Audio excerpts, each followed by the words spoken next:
Okay, math review part 4. Let's talk matrices. Okay, so let's review matrix multiplication. I'm not going to derive this. I'm not going to show exactly where all this comes from. I'm just going to cover what you need to know to be able to use it. So if you want to know where this comes from, I have a separate video on that you can review if you want to. Okay, so just how do we do it? How do I multiply two matrices? I have an A matrix times a B matrix. So AB, this is the A matrix, and I've got it as a 3 by 3. And here's the B matrix, also as a 3 by 3. Now for these numbers, these little numbers here, I'm using the convention that the first number is the row number, and the second number is the column. So it's row, column. So I have here B00, so that's row 0, column 0. B10 is row 1, column 1. I'm sorry, 10 is row 1, column 0. And then let's have this one. This is row 1, column 2. So 0, 1, 2. As programmers, we tend to count from zeros. Okay, so how do I multiply these? You multiply by going across term by term. We're going to start at 0, 0, multiply by 0, 0. And then we're going to add as we go across this row and down this column. Right? So I encourage people, when you're doing this multiply, to use two hands. Put your left hand right here, put your right hand right here. And when you multiply them, then you move. You move your left hand across. So you multiply, and then you move your left hand to the right. You move your right hand down. Right? So we're going to end up with this term right here. The 0, 0 term of the multiplication is the 0th row multiplied times the 0th column, right? Did you notice? That's a dot product. Right here, this is a dot product. These are all dot products. They're 9 dot products. They are the dot product of the 0th row dotted with the 0th column. That's this one.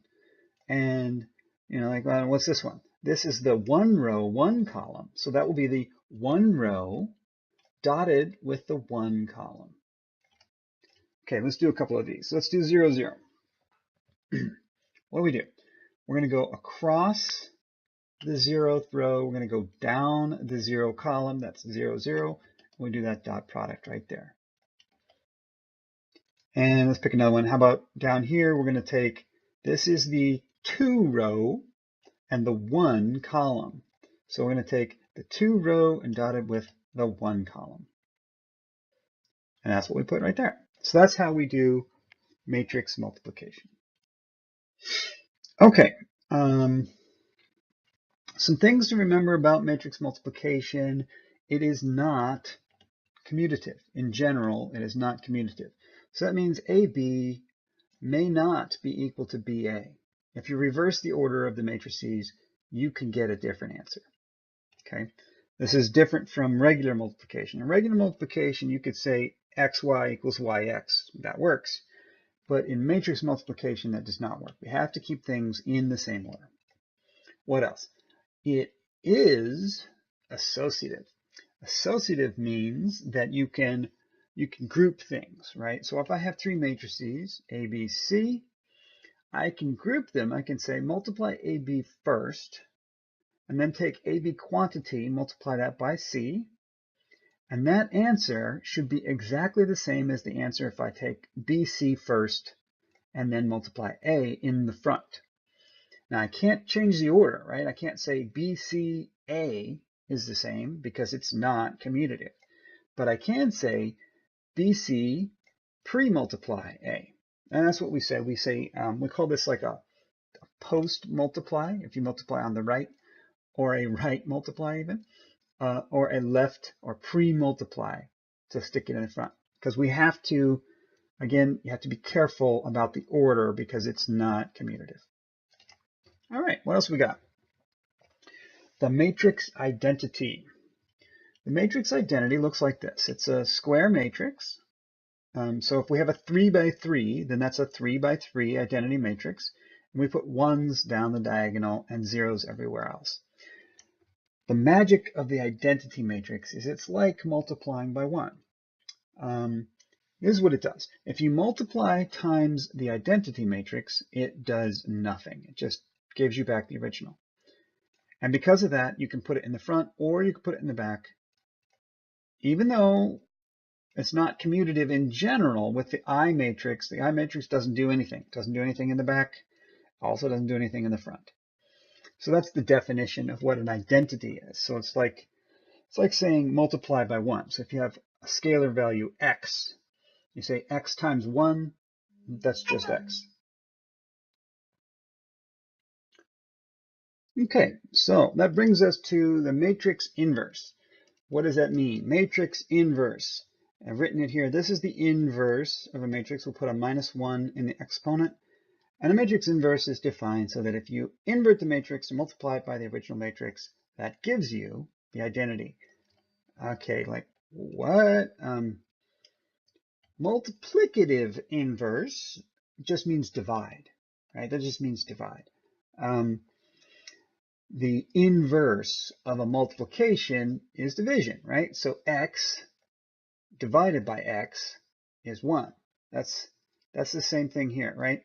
If you remember, sometimes we wrote x to the -1 and we'd say, oh, that just means 1 over x, right? The inverse of multiplication is division. That's what that means, right? So if you multiply the inverse of x with x, you get this, you get 1, which was the multiplicative identity. So I got the same thing here. That's what we're writing.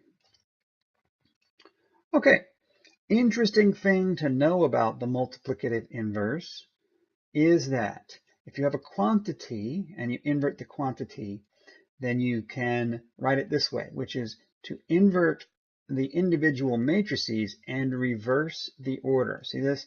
AB quantity inverse is B inverse A inverse. Okay, that'll come in handy. That'll come up once in a while.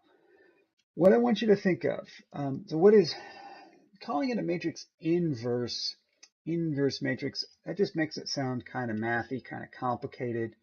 Really, we're talking about divide, or we're talking about undo, right? If this matrix A does something, right? Like maybe this matrix A does a rotation. It rotates from object space to world space. So it's a rotation from object space into world space. That's what this A is. Then what's the inverse? The inverse is to undo that. It would not take you, it would take you the other way. It would take you from world space into object space. That's what that would do. So then if you multiply them together, one undoes the other and you end up with nothing. The I matrix does nothing. It's like multiplying by 1, right? And so it's an undo. That's what I like to call it, an undo, or to go the other way.